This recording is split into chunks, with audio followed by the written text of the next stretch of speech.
Another spiny-skinned invertebrate which lives under the sea is the starfish. It moves with ease across the seafloor.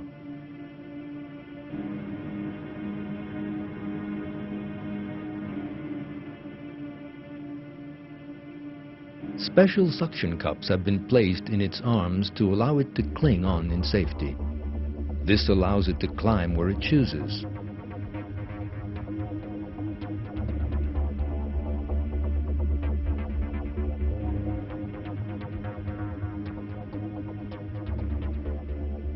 It is also thanks to these suction cups on its arms that it is able to catch and feed on plankton.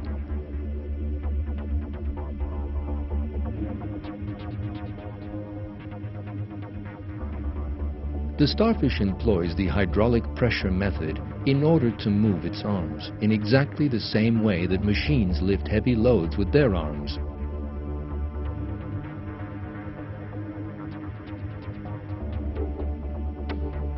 The starfish has tubular feet along the length of the inside of its arms.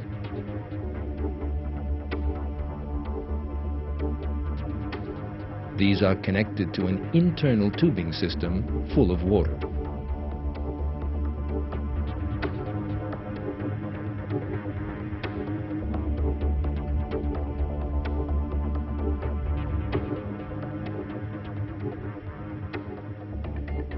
When the muscles contract the tubes, the hydraulic pressure which results sends the liquid to the feet.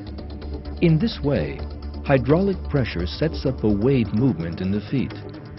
Thanks to the liquid pressure within the arms, the feet move, one backwards and one forwards, allowing the starfish to move where it wishes. This flawless design is a proof of creation for believers. In Surah 45, the Almighty God reveals to us the need to consider living things. And in your creation and all the creatures He has spread about, there are signs for people with certainty.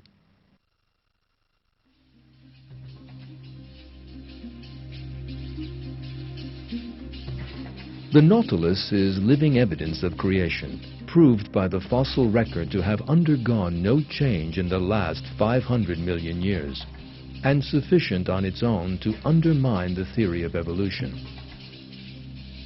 The creature takes its name from the submarine in Jules Verne's famous novel, and attracts the interest of scientists with its impressive design. The Nautilus has special chambers in its shell. There are 4 of these chambers in newly hatched specimens and up to 30 in mature individuals. The creature occupies only the outermost chamber. The job of the other chambers is, just like in a submarine, to hold in and release air to allow the creature to descend to specific depths.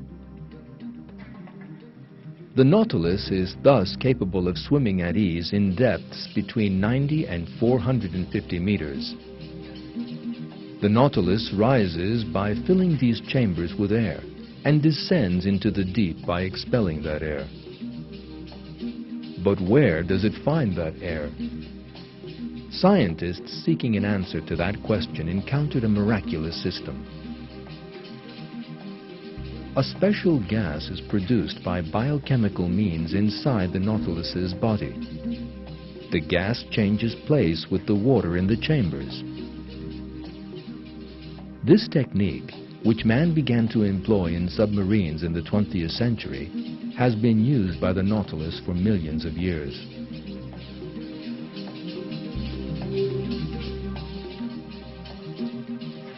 The Nautilus employs another interesting technique to move: jet propulsion. It expels the water it collects under its shell from a hole under its arms.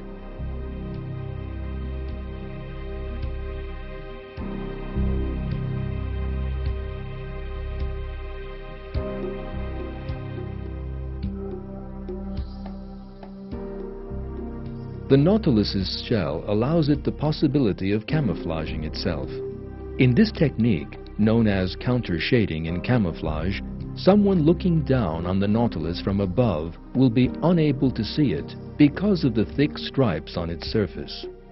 Someone looking from below, on the other hand, perceives its light-colored underside as the same color as the surface of the water. It is quite impossible for the Nautilus itself either to know the chemical reaction which produces the gas or to set up the structure to carry out that reaction inside its own body. Neither the Nautilus nor blind chance designed the complex structure within its shell. This incomparably superior design is the work of God, who created all that exists. His attribute of El-Badi, the originator of all creation, is revealed thus in one verse of the Quran. He is the originator of the heavens and the earth.